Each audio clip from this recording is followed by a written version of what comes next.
Olá, meus amigos do Linha Verdade. Nós estamos aqui hoje para conhecer uma história que está acontecendo no Residencial Carmel, que fica na Grande Santa Luzia, no município de Criciúma. O fato é que desde 2014, uma dívida com relação ao pagamento de água vem incomodando alguns moradores e nos últimos dias, essa dívida com a Casan acabou na suspensão do fornecimento de água para os moradores desse condomínio. Inclusive, a informação que se tem é que a Casan tirou o relógio de água e os moradores do Residencial Carmel estão sem água neste momento. E para entender um pouquinho sobre essa situação, eu estou aqui agora com o síndico do Residencial Carmel, o Matheus da Rosa, para entender, Matheus, como é que começou essa história e o que está acontecendo no Carmel neste momento. Os moradores estão sem água, tiraram o relógio. Conta pra gente um pouco daquilo que está acontecendo e esse drama também que está sendo vivido aí pelos moradores hoje lá do Residencial. Certo. Boa tarde, Thiago. Boa tarde a todos. Então, é uma situação que realmente se arrasta já desde 2014 devido à questão da inadimplência, né? Muitos moradores, por hora, entenderam que não precisava pagar, ou que talvez condições financeiras, e isso veio se arrastando e já tem, na verdade, esse é o segundo episódio até de um corte de água.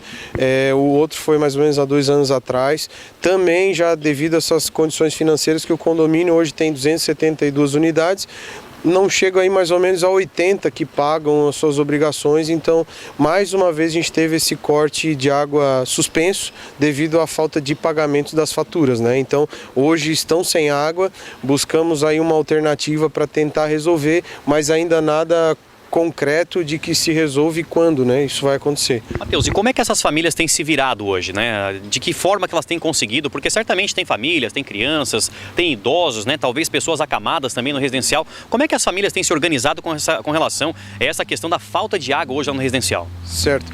Alguns têm feito por conta própria essa compra de alguns galões, outros ido até casas de familiares que são próximos. O condomínio já até cogitou a possibilidade de comprar um caminhão-pipa, mas hoje um caminhão-pipa de água potável está custando R$3.000. Então, assim, que tem lá 25 mil litros que não vai sanar. Isso, o condomínio tem lá reservatórios muito maiores do que isso, né? Então, quando o corte houve ontem, ainda se segurou um pouco o abastecimento porque tinha ainda guardado nos reservatórios do condomínio, mas agora que já não tem mais, eles têm se virado dessa forma. Compram alguns galões, visitam parentes, amigos, para se poder se ajustar até que se resolva. Esse é o que está. E quanto está o valor da dívida hoje? Você fala que está desde 2014 vindo se arrastando esse valor, já é o segundo corte que acontece. Até ele comentava, fora do ar, né, o Matheus comentava com a gente, de que em razão do período de pandemia que nós vivemos, não pôde se fazer o corte, né? A empresa, a Casan, não podia ir lá e fazer o corte da água. Mas em razão agora de ter mudado o estado de pandemia para endemia, a Casan teve essa prerrogativa, conseguiu a liberação e acabou fazendo o corte. Mas em valores, Matheus, quantos milhões hoje é essa dívida do Carmel com a Casan? Então, hoje ela já passa 3,5 milhões, ela já ultrapassa esse valor, né? Quando houve o primeiro corte, ela estava chegando a 2 milhões, né? Então, isso já se arrasta essa questão de pagar os acordos, porque nós tínhamos feito um acordo anteriormente. Quando houve o primeiro corte, o condomínio conseguiu dar uma entrada de R$8.000 e ficou com parcelas que a Casan tratou à época de mais ou menos R$25.000. Então, com tudo isso foi se acumulando, consumos atuais, né? As parcelas atuais, mais consumos do mês, e já está chegando aí nesse valor de mais de 3,5 milhões. Então, assim, hoje, já quando à época fechamos o acordo para que se pudesse fazer esse pagamento das parcelas, já se sabia e já se comunicou à própria Casan que não haveria possibilidade devido à questão da inadimplência.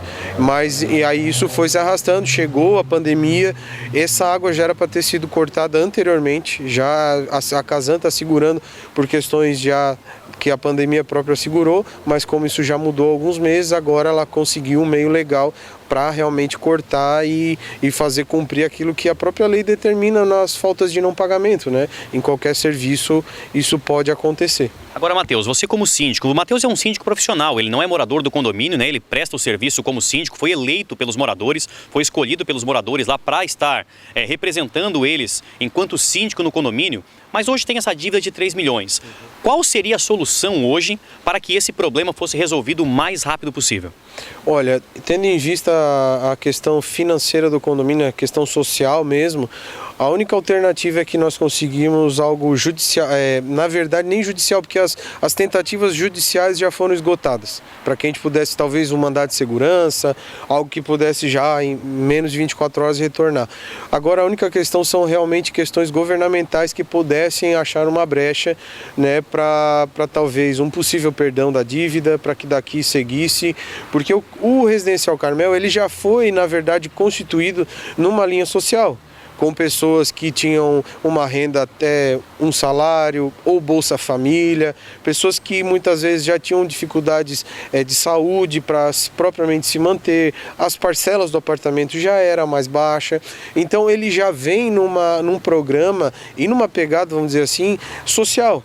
Então, hoje, pagar uma dívida, até mesmo para quem tenha uma classe mais alta, vamos dizer assim, uma classe média, 3 milhões de dívida é quase que inalcançável, ou um prazo terrivelmente longo. Então, a única alternativa e a gente está rodando os meios até buscando, não por apoio, vamos dizer assim, político, mas buscando pelas funções de cada cargo, que eles podem, talvez, buscar uma alternativa de nos atender e resolver essa situação só no modo, talvez, governamental. Matheus, uma das soluções poderia ser a individualização, porque hoje até vale a explicação. Por que está sem água todo o condomínio hoje? Porque esses condomínios que foram estabelecidos através do governo federal, eles são estabelecidos com um relógio único. Aí existe apenas ali um medidor de água para todo o condomínio e a partir desse medidor se estabelece água para todos os condôminos. Mas por isso foi retirado o relógio e todos acabam ficando sem água. Mas uma dessas soluções, quem sabe poderia ser a individualização, cada morador ter seu relógio e se tivesse problema na questão do débito, suspendesse o fornecimento somente para aquele morador. Se conversa sobre isso e essa poderia ser uma solução? Sim, isso já é conversa até antes mesmo eu assumir como síndico lá. Efetivamente nós entramos também com uma outra ação também, assim que a água foi cortada e os acordos já está rodando já faz mais ou menos 2 anos, pedindo essa individualização, que seja por unidade ou por bloco, né, que a gente conseguiria trazer uma gestão melhor para isso, trazendo, vamos dizer, esse prejuízo para quem não paga e não para o coletivo. A Casan, ela alega que ela não pode, de forma legal, fazer questões internas, porque ela não pode garantir a entrada dentro do imóvel, né? Ela, por exemplo, num furto, ela não tem como garantir estar dentro do imóvel. Então, já foi aprovado, é questão de lei que fica na testada do imóvel. A energia, ela vem de outros modos, né? Então, por isso que a energia acaba ficando lá dentro e se faz individual. Agora, para que nós possamos ter realmente água individualizada, só se isso for uma determinação judicial, né? E até falo sobre um outro condomínio que também sou síndico, que também é dentro do programa Minha Casa Minha Vida, que já teve benefício da individualização, mas a Casan também ganhou agora há pouco tempo a suspensão desse item e vai retornar para o coletivo. Então é algo muito difícil, é uma situação que talvez a gente consiga, mas o condomínio também tem que desempenhar valores para fazer a infraestrutura para isso acontecer. Mas isso ainda está no meio legal para se resolver. Tá certo então, meus amigos. Esse aqui é o Matheus da Rosa, ele é síndico lá do condomínio Carmel, que fica na Grande Santa Luzia, falando sobre essa situação aí. É uma situação delicada, uma situação muito ruim. Os moradores do Carmel estão sem água neste momento, famílias, crianças, tem idosos lá, pessoas acamadas que necessitam desse item básico e enquanto esse problema, infelizmente, não é resolvido com todo o esforço que se tem dos moradores, também das pessoas que têm essa boa vontade também de fazer os seus pagamentos, do próprio síndico, do Matheus, fica agora nas mãos legais, nas questões para ver o que se pode fazer com essa situação. Mas enquanto não se resolve, os moradores lá que querem cumprir com as suas obrigações acabam sofrendo sem água.